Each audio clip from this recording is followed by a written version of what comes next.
Hola, bienvenidos a la clase final, la clase 5 del curso 3, el ABC de las contrataciones públicas. Hoy vamos a hablar del tema más desagradable, del tema más complejo, del tema más frustrante y difícil de entender para todos los mexicanos, que es el tema de la corrupción. La corrupción en medio de todo este esquema que hemos platicado durante 4 clases anteriores. Hablamos en las clases anteriores que el dinero de las contrataciones públicas, el presupuesto de 500,000 millones de pesos que se aparta para hacer contrataciones públicas, para comprar bienes, para adquirir servicios, para contratar obra pública, está destinado a ser maximizado de la mejor manera posible para cumplir mejor las funciones del gobierno, dar mejores servicios por parte del gobierno, resolver problemas como el que tenemos en este momento y mejorar procesos de los que ya se hacen. Para eso es este dinero. Y lo que hemos platicado en estas últimas clases es que, por ejemplo, la falta de una política nacional que englobe todas las necesidades, metas y objetivos del gobierno hace que podamos maximizar muy poco ese dinero, porque tenemos a más de 1,500 unidades compradoras en todo el gobierno, de personas que creen que tienen carteras independientes, que pueden comprar lo que quieran, contratar lo que quieran y construir lo que quieran, porque no se sienten articulados en todo un sistema que tiene como objetivo servir. Aparte, platicamos también que hay un mercado gigantesco, un mercado de empresas privadas que quieren participar en estas soluciones, que quieren parte de estos 500,000 millones de pesos, que quieren hacer negocios legítimos con el gobierno, pero que no pueden porque este mercado en este momento está siendo seleccionado, ¿no? Porque decíamos que 8 de cada 10 contratos de este gobierno, en lugar de ser competitivos y concursos abiertos, son procesos en los que estas 1,500 personas le levantan el teléfono a una persona en concreto y le piden una cosa en concreto. Entonces, antes de hablar de la corrupción, ya habíamos hablado de la desarticulación, ya habíamos hablado de cómo no hay una política que articule al sistema completo, cómo no hay un objetivo de servicio de las 3 personas distintas que participan en contrataciones públicas, los que requieren, los que contratan y los que pagan, que cada quien se siente como parte de su propio órgano y su propio proceso. Habíamos hablado de que no se está maximizando el ejercicio de estos 500,000 millones de pesos porque no hay en realidad una competencia abierta, pública y transparente, ¿no? Y habíamos dejado para la última clase lo que echa a perder todo. Lo que echa a perder todo el sistema, que es la corrupción. Es en lo que me he especializado en los últimos años. He estado estudiando por todos lados este tema, porque es un tema dramático, es un tema que echa a perder todos los sistemas, los corroe de manera brutal, porque la corrupción, en especial en países como el nuestro, cuando se combina con impunidad, genera 3 cosas. Lo primero que genera es que se expande, se empieza a expandir a todo el sistema de contrataciones públicas cuando a nadie le pasa nada. Lo segundo que pasa es que empieza a corroer al sistema. Todas estas personas que se deberían de dedicar a servir, a maximizar este dinero, a mejorar las funciones, los servicios, resolver problemas o mejorar los procesos, en lugar de dedicarse a eso, se dedican a maximizar sus ingresos. Eso es la definición básica genérica de corrupción, la utilización del poder público para beneficio privado. Cuando eso sucede, esto segundo que pasa es que se empieza a corroer esas funciones que deberían de dar. En lugar de estar haciendo servicio para mejorar problemas, están haciendo servicio para mejorar su cartera. Y entonces se corroe la capacidad del Estado de dar buenos bienes, de dar buenos servicios a la población. Pero lo tercero que pasa es que se convierte en sistema. Cuando es tan importante el problema y cuando se ha sistematizado de manera completa la impunidad, lo que sucede es que se convierte la corrupción en la forma de ser del sistema, en el sistema. Y eso es lo que estamos viviendo en este momento en México. Todo se explica a través de la corrupción. Ahora, ¿cuáles son los tipos de corrupción que suceden al interior del sistema de contrataciones públicas? Son básicamente estos 5. El primero es el que todos conocemos, el soborno, la mordida. La mordida, que es este beneficio extralegal que alguien ofrece, alguien de aquí del mercado, un empresario, una parte interesada ofrece, para que una de estas personas haga o deje de hacer algo que es su responsabilidad. ¿Qué es lo más común en las contrataciones públicas en términos de soborno? Dar un beneficio para que esta persona me escoja a mí en lugar de escoger a alguien más. O darle a un servidor público un beneficio para que rechace a otras personas y que quede yo. Básicamente así es como funciona el soborno en las contrataciones públicas.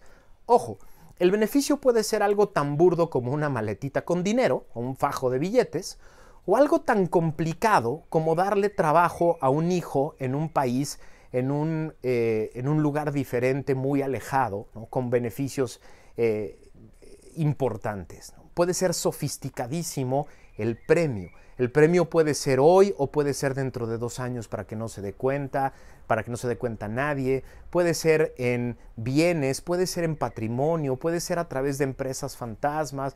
¿Se acuerdan hace unos años que nos enteramos que la Torre Warner en Nueva York es un refugio de corruptos mexicanos? Es muy sencillo. ¿Por qué? Lo que sucede es que los sobornos, en lugar de ser pagados en efectivo, se pagan a través de una empresa fantasma en Estados Unidos que compra un departamento en la Torre Warner y esa empresa fantasma le entrega las llaves a un sobornado mexicano, a un servidor público mexicano, y eso hace dificilísimo de investigar, dificilísimo de sancionar y dificilísimo de encontrar dónde está toda la red que ayudó a que eso sucediera. Pero el dar 20 pesos, 100 pesos o 200 pesos a una persona a cambio de un contrato, o dar $5 millones en un departamento en la Torre Warner, se llama igualito, se llama soborno. Es un moche, es una mordida. En América Latina le dicen coima y le dicen de varias maneras. Es el más típico, es el más común, es el que todos entendemos. Pero uno de los grandes dramas que ha sucedido en el tema del combate a la corrupción, y por eso a mí me importa tanto explicárselo siempre de la manera más sencilla posible, es que la gente cree que es el único tipo de corrupción que se puede dar en las contrataciones públicas, y no es así.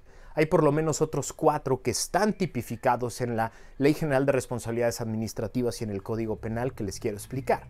El segundo es tráfico de influencias. ¿Qué es el tráfico de influencias? En el tráfico de influencias hay una tercera persona. A diferencia del soborno, en el que normalmente hay una persona que le ofrece a un servidor público un dinero o un departamento en Miami a cambio de un contrato, y este hace algo ilegal para entregarle el contrato, en el tráfico de influencias hay 3 personas. Hay una persona que necesita un favor, hay una persona que tiene poder, y hay una persona que tiene poder y que está dispuesto a traficar con él. Y hay una tercera persona que le puede cumplir el favor a esta persona. Por ejemplo, tuvimos el caso en las elecciones de hace unos años de una candidata a gobernadora que le habló a un secretario de Estado y le dijo: oye, ahí te encargo a mi amigo que quiere un contrato en tu secretaría.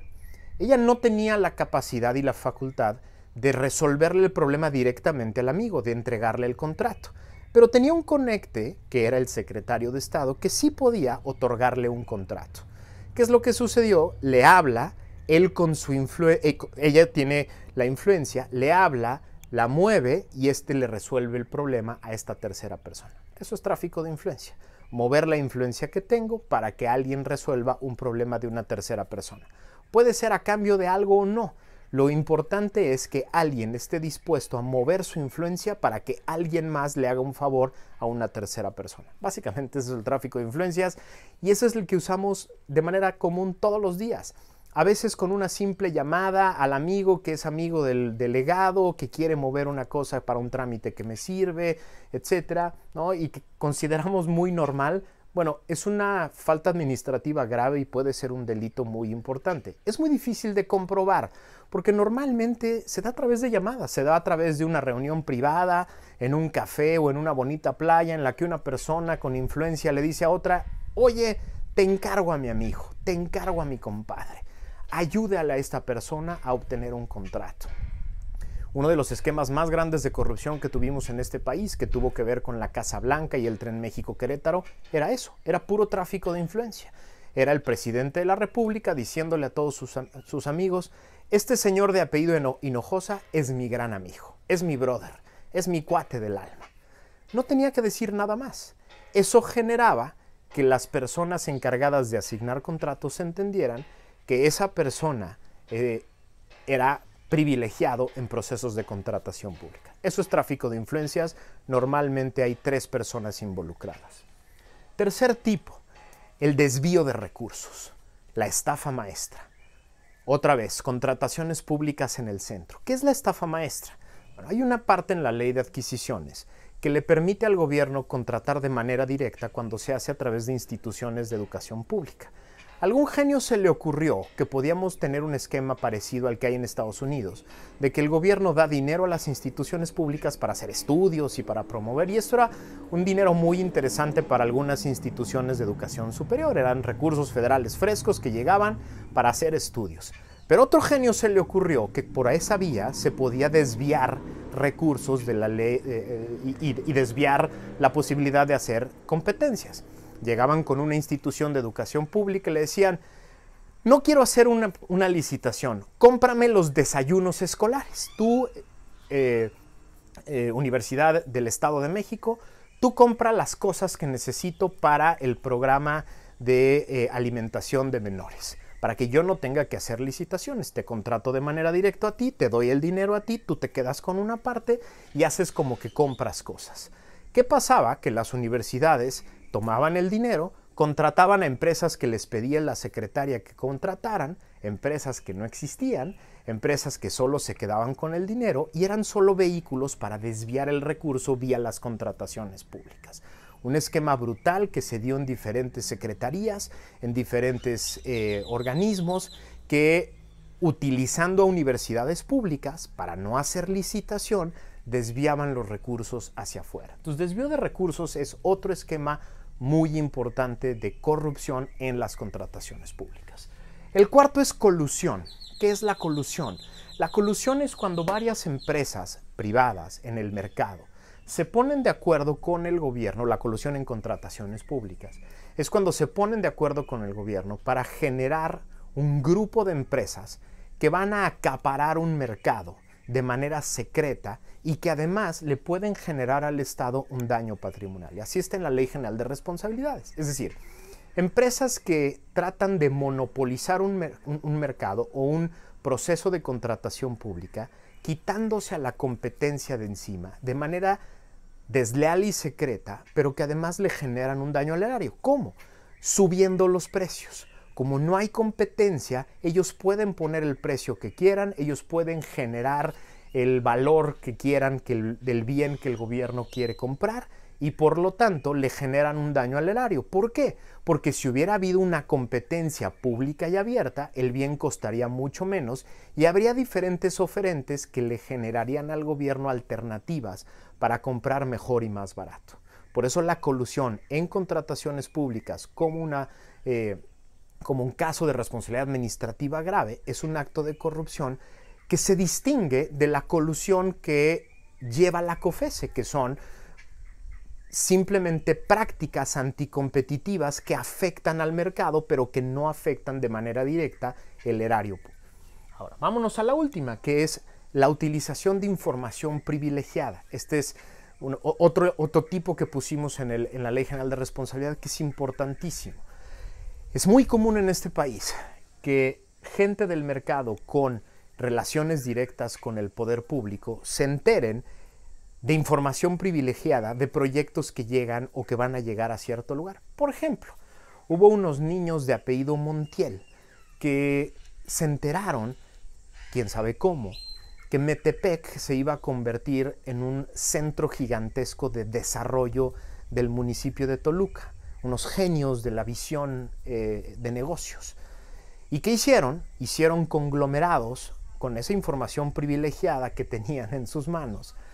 Hicieron conglomerados para invertir en terrenos en Metepec, se quedaron con toda esta parte y de pronto, oh sorpresa, todo el desarrollo llegó para allá y se han hecho multimillonarios rentando terrenos en esa zona. Ese es, digamos, ese tipo, el tipo que es utilizar información que nadie debió haber tenido, que es estratégica para el gobierno, para generar ciertos proyectos que alguien tiene, le saca provecho y a través después de procesos de contratación pública donde el gobierno va a invertir en ciertos lugares, los terrenos que se adquirieron o los negocios que se desarrollaron en torno a ese proyecto se convierten en negocios muy rentables. Básicamente esos son los 5 tipos de corrupción que se dan en contrataciones públicas. Y como les decía, cuando esto se combina con el esquema de impunidad que tenemos hoy en México, en el que nadie paga nunca las consecuencias, lo que pasa es que el sistema completo se empieza a infectar. Entonces imagínense un sistema que ya no rendía porque no había competencia, que no rendía porque no hay una política nacional, que no rendía porque los servidores públicos no están capacitados para servir. Además le metes en la ecuación el tema de corrupción, que es varios de estos servidores públicos tratando de hacer ganancias privadas de estos 500,000 millones de pesos y del esquema de contrataciones públicas. Lo que tenemos hoy es un sistema enfermo, completamente enfermo, que requiere muchos cambios de manera muy concreta. Y eso se los voy a dejar para un siguiente curso del que vamos a platicar cómo resolver los temas de corrupción en contrataciones públicas, cómo resolver los problemas de corrupción en nuestro sistema. Muchas gracias por habernos acompañado.